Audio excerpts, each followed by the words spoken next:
On February 3rd, 2026, Floyd Mayweather filed a lawsuit in California against Showtime Networks and Steven Espinoza, claiming they helped his former advisor, Al Heymon, misappropriate a huge chunk of his fight earnings to the tune of $340 million.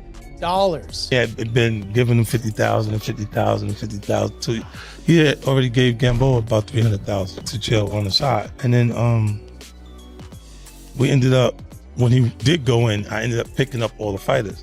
Al Heymon was so good at his job that he was clowning these networks. He was out negotiating the networks to the point where they were giving you an inferior product because his fighters were getting overpaid for lesser fights. We weren't getting overpaid. In that, we weren't getting I'm happy for every dollar you made. Freddie Hernandez. Yeah, right. This is the golden child of Al Heymon right here. But it is admirable that Al Heymon not only did his job so well, but was helping fighters get rich while he was doing it. He created a climate where fighters started to begin to believe that they were worth more money. I don't mean to me. You're worth all the money in the world to me, the fighters. But I mean to the marketplace. My thought is everything has a price. There is not a number that can get you back in that ring. 80 million, 100 million. Nah, because now you selling your soul. $100 million, you can have my soul.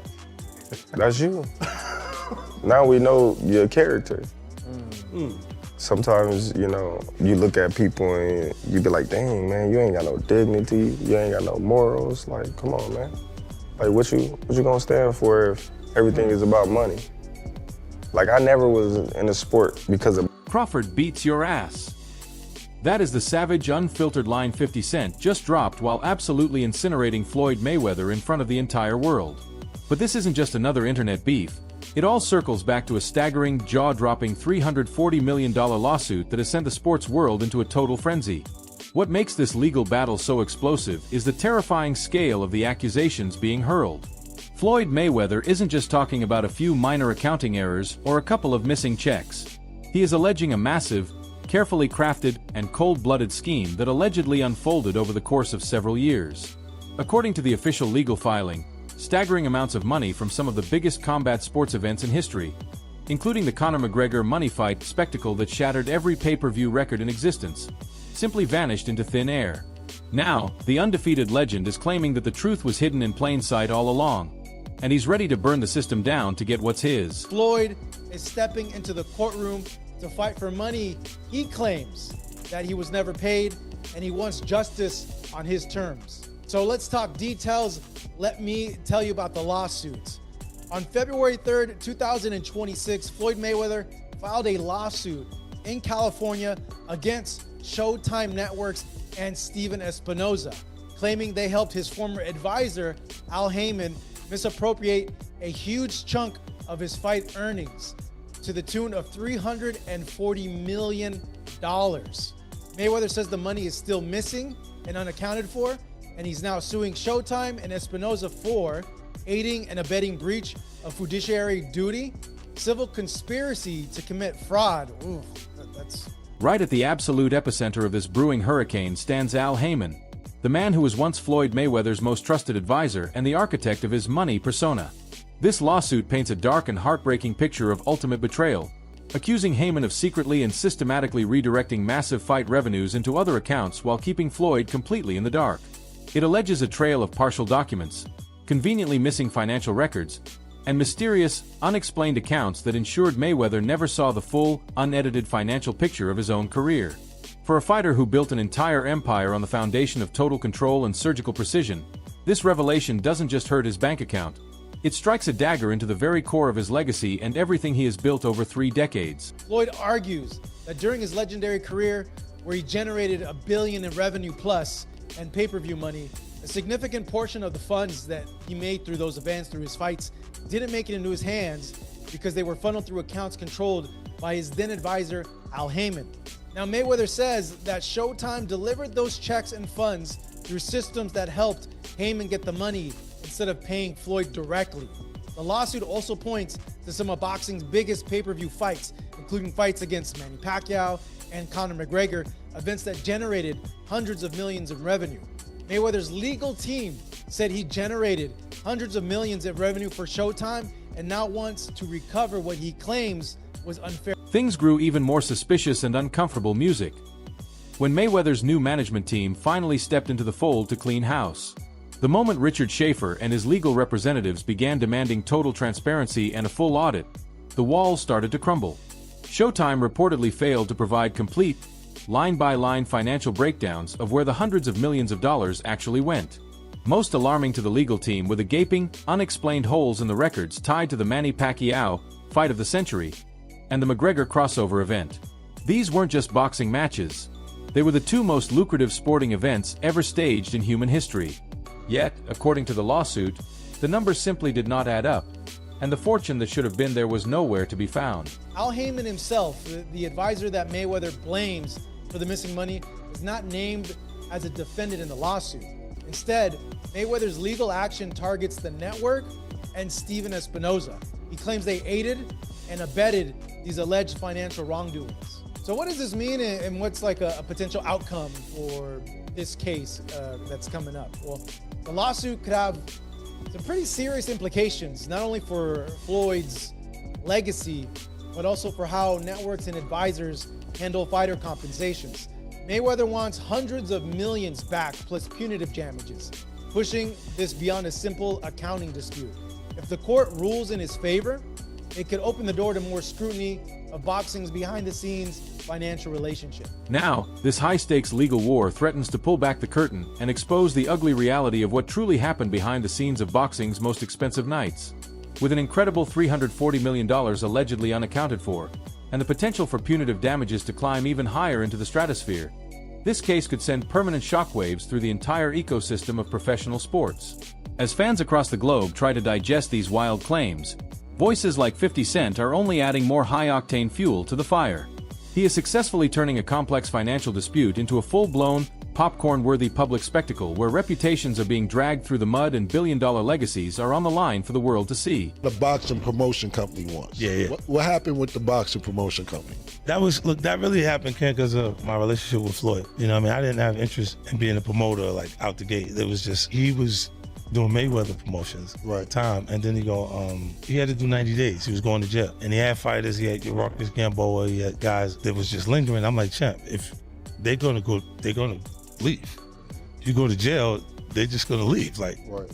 and he had been giving them 50,000 and 50,000 and 50,000 to. He had already gave Gamboa about 300,000 to jail on the side, and then we ended up, when he did go in, I ended up picking up all the fighters. Right. And so it's Marcus Gamboa.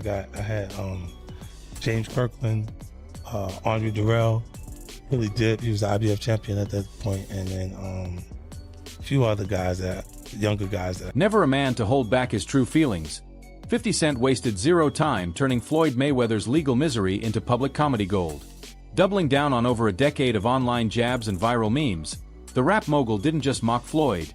He offered a blunt, almost cruel solution to his alleged money problems. According to 50, there is only one way for Floyd to chase down that missing $340 million. He has to lace up the gloves and step back into the ring for two massive fights that would instantly hijack the global headlines. He wrote on Instagram with his signature sarcasm, "Oh no, don't cry now, champ. They beat you out of $320 million, you dumb. I told you, let me read the contracts for you. Now lace up. You gotta look good fighting Mike Tyson. Then maybe we can get Bud Terrence Crawford to beat your ass for some real big money."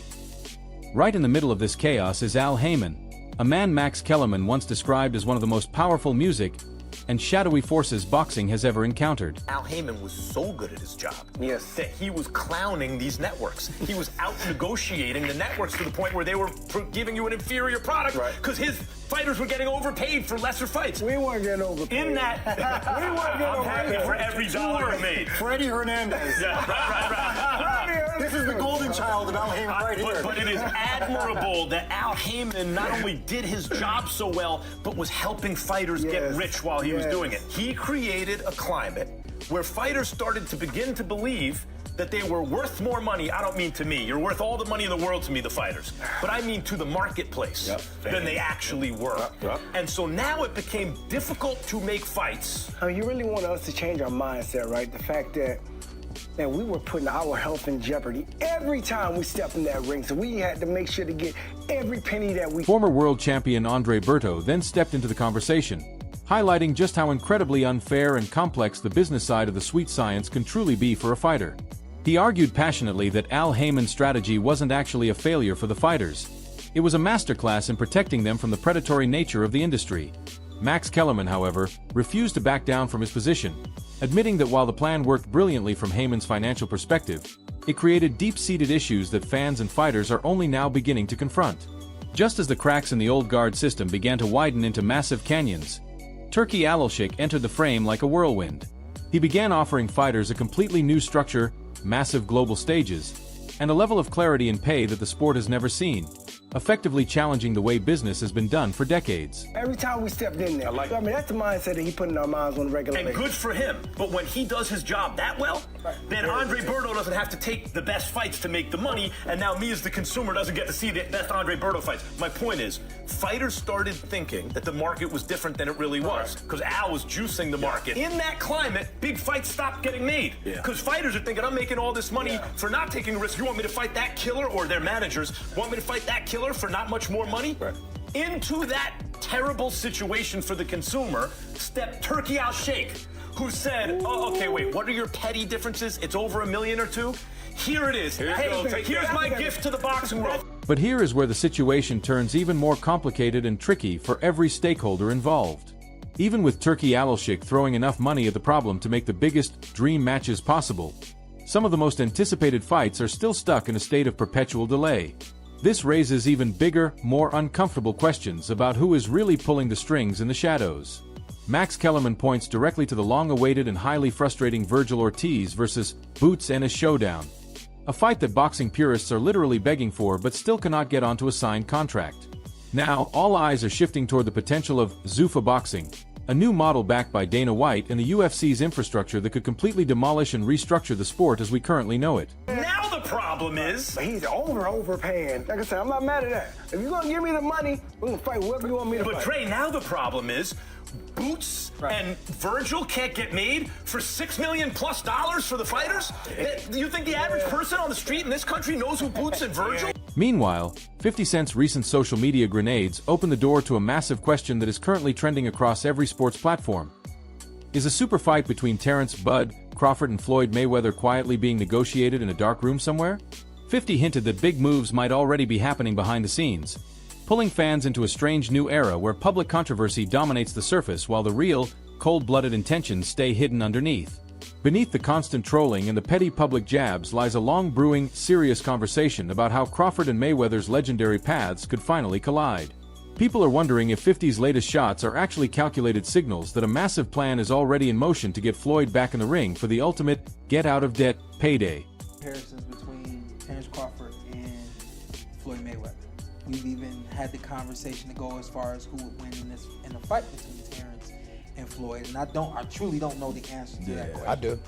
You do? Yes. Yeah. Who will win that fight? Floyd. Floyd will win that yes, fight. Yes, sir. I love you, Terrence. Always figures it out. Yeah, he's a chess master. Yeah, his IQ in that The sense funny is thing crazy. about it is Terrence has been the only other guy that people can say he always figures it out. Yeah. You know? Yeah, that's true. But you gotta have an OG somewhere. Anybody else? Yeah. There's an OG Somebody got somewhere. to pioneer, right? Yeah, you got to. There's an OG you can't out-figure out somewhere, and I just believe Floyd is that OG you can't. On the flip side of this drama, Terrence Crawford is showing absolutely zero interest in chasing comeback circus fights just for a massive pile of cash. Unlike Floyd Mayweather, who seems addicted to the spotlight and the mega check, Crawford has made his position crystal clear. Whether the offer is $80 million or a staggering $100 million, he is not returning just to pad his bank account. For a man like Crawford, chasing money at the expense of his dignity would feel like selling his soul to the devil.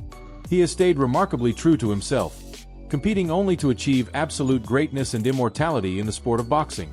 In his own humble view, he has already reached the mountaintop, and he has nothing left to prove to the critics. Meanwhile, Floyd's constant unretirements have only solidified the money reputation that defines his entire public existence. Everything has a price. There is not a number that can get you back in that ring. 80 million, 100 million. Nah, because now you selling your soul. $100 million, you can have my soul. That's you. Now we know your character. Sometimes, you know, you look at people and you be like, dang, man, you ain't got no dignity, you ain't got no morals. Like, come on, man. Like, what you gonna stand for if everything is about money? Like, I never was in a sport because of money, you know? Of course, I was in a sport to make money, but I wanted to be a world champion. You know, I wanted to do something that I set my sights out to do as a little boy. Money wasn't the motivation. Me being a world champion was. While explaining his firm intentions to the media, Crawford made it undeniably clear that he has already accomplished every single goal he dreamed of when he was just a little boy in Omaha, to become a world champion and an undisputed king. To him, nothing else carries any weight or importance. In his perspective, chasing checks at this late stage of his life would mean selling his soul and losing the very dignity that makes him a champion. Crawford refuses to fall into the money trap that has swallowed so many legends before him, staying fiercely committed to his core principles and the massive, clean legacy he has built through years of blood, sweat, and true, unadulterated achievement in the squared circle. Me accomplishing all the things that I've accomplished along the way on my journey, you know, it was extra credit.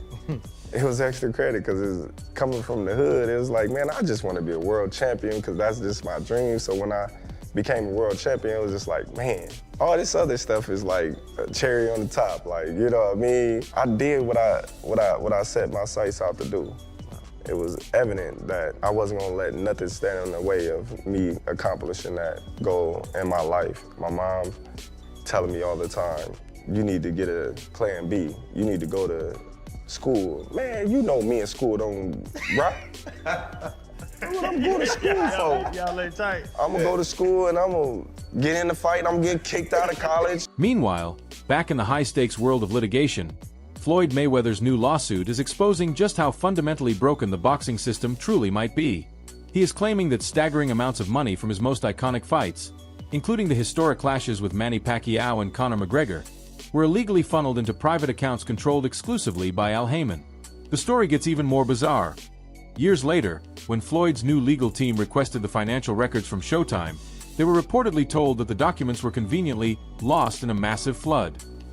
Now, Floyd is suing Showtime and executive Steven Espinoza for fraud, civil conspiracy, and unjust enrichment, and he is even seeking massive punitive damages to punish them. His high-powered attorneys are radiating confidence, with lawyer Bobby Samini stating, Floyd is one of the biggest pay-per-view draws in history, generating hundreds of millions for Showtime. Mr. Mayweather is now taking this fight to the courtroom to recover every cent he rightfully earned.